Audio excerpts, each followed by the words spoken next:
Yo, what is up, guys? It is the man in the cat, and it's Super Pigman here today with another video.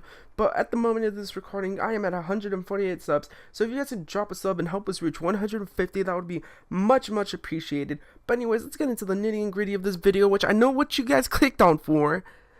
Why Kingdom Come Deliverance has 5 great things in it. And now I'm going to explain every single thing that it has in it.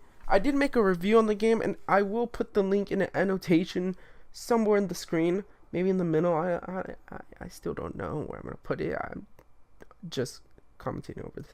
Anyways, the first thing is that I think the thing that Kingdom does have that is good is the way you interact with the world. And what I mean by that is, like, not just how you interact with NPCs, but how you interact with animals too. Like, in certain games, animals won't acknowledge that you're even near them, you know? Like, you're just, like, there, and you're not near them, you're not anywhere, you know? You're just doing nothing. But in this game, I think it does a really good job of animals, like, turning towards you, seeing you, and then just looking away. Because that is actually one of the aspects that makes this game feel a lot more real.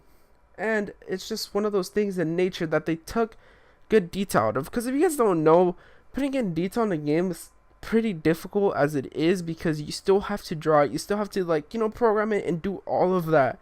So the fact that they went through all the trouble just to do that shows how much they wanted you guys to enjoy the game, enjoy the little things, so they can make the big things look even beautifuler.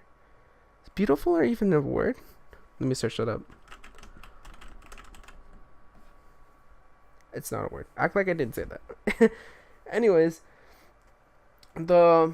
alright, so that's number 1. Number 2 is how the NPCs interact with you.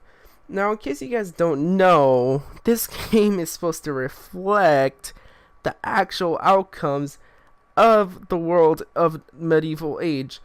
So pretty much how you look and how you dress is determined how people will acknowledge you exist. Some people will just look at you like, oh, he's a peasant. And then if you're wearing something of class, they're like, oh, he has some money on him. Let me talk to him. Let me see what he does for a living. Let me see if he robs cattle just like I do. It's stuff like that I love about this game. It's the way that the world doesn't revolve around you. The world still revolves around itself, pretty much. That if you're not in class, nobody's going to want to talk to you. Everybody's going to look at you the same. Like, hey, you're kind of a weirdo. No, I'm just playing. But that you're like, hey, you're a peasant, hey, you're rich, hey, you're in the middle, like, you know, like, it's just something like that. Like, it's something that they took time to add. And I really do love the aspect that the world does not revolve around you, rather the world revolves around itself. That is what I love about it. Now, number 3 is the nature. Now, I know number 5 was about the interactions you have with the world, and number 4 was how you interact with NPCs. So aren't those two kind of the same? Okay, who cares? Nature for the 3rd one, because honestly, if you guys have not rode in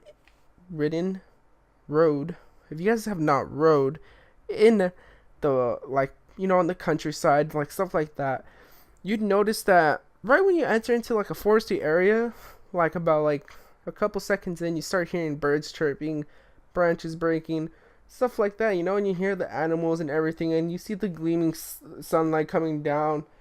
And it's just like they took all this time just so they could, you know, like, just so they can add detail. And I really do appreciate that detail they put in.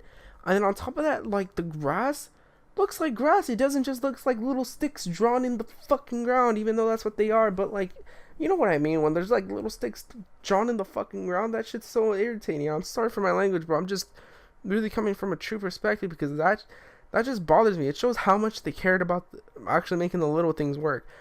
And in case you guys don't know, I really love the little things in the games. Like in The Last of Us, I really love the little, like, things in between Joel's and Ellie's relationship. But the world does look beautiful, and I will give it that.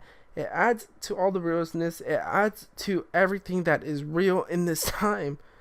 But let's go to number 2, and let's go to the fighting mechanics. Now, you guys knew I was going to do this one. The fighting mechanics are actually something fairly new in this actual RPG community, because I don't think there's ever been an RPG that's done it like this or in this fashion before, that you fight according to, you always fight according to skill, but like, the crosshair thing. Like, no RPG really does the crosshair stuff like that. And I actually really love it that you can, that blocking has to be timed. Everything has to be timed, perfectly and executed perfectly. Like, it's something that, really, like, I love. Like, because not many games emphasize on that. Like, the actual skill part of the game. Like, it kind of really just bothers me how games do not add in this little detail. And I really love it. But I think they still need to work on it and emphasize on it a little bit more. Because right now it's at a cap level. But if they can fix it, it will be breaking the cap level. And it could probably be setting the standards for the next RPG games to come that sets a targeting system just like this. Because in all honest opinion, I love the targeting system. Although it can be a little glitchy at times, I love it. Anyways, let's do number one. Drum roll, please. Alright, number one is how the story could affect anyone. Now, the way the game shows this is that there's knights on the side of the roads that just travel and they try to duel you. And my thought is, these knights seem, fairly young to be a knight. So that means they have to be around our age. And to think about it, Henry kind of got all this armor from joining under a garrison. But these guys could have just had wealth or something. But I just love how the story indicates that this could happen to anybody. It couldn't have just happened to Henry.